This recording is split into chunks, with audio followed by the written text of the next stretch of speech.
commitment o napagkasunduan ng tatlong bansa na inaasahang makatutulong upang mapanatili ang kapayapaan sa rehiyon? Yes, Ella, mas matatag na trilateral alliance ang nabuo sa pagitan ng Pilipinas, Estados Unidos at ng Japan. Kanina nagkaharap sa trilateral meeting sa White House dito sa Washington, D.C. sina Pangulong Ferdinand Marcos Jr., United States President Joe Biden at Japanese Prime Minister Fumio Kishida. Kasama nila ang ilan sa kanilang mga miyembro ng gabinete. Sa panig ng Pilipinas, kasama ni PBBM sina Defense Secretary Gibo Teodoro, Foreign Affairs Secretary Enrique Manalo at Trade Secretary Alfredo Pascual.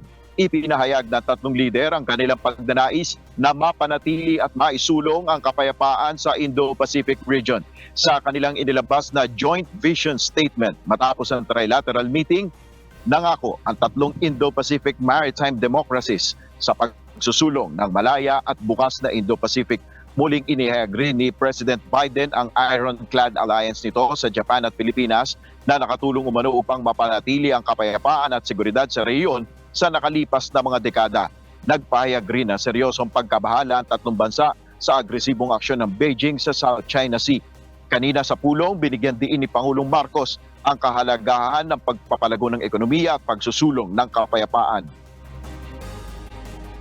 As we deepen our ties and enhance our coordination, we seek to identify ways of growing our economies and making them more resilient, climate-proofing our cities and our society, sustaining our development progress, and forging a peaceful world for the next generation. Bukas, April 12, dito sa Washington, ang huling araw ng working visit ni Pangulong Marcos. Bibisita siya sa Pentagon at makikipagpulong naman kay U.S. Defense Secretary Lloyd Austin. Matapos ito ay ang press briefing naman niya kasama ang Filipino media delegation. Gabi ng April 12, ang alis ng Pangulo dito, pabalik naman ng Pilipinas. Yan muna ang ating update. Balik sa iyo, Ella. Alright, maraming salamat, Nel Maribuhok.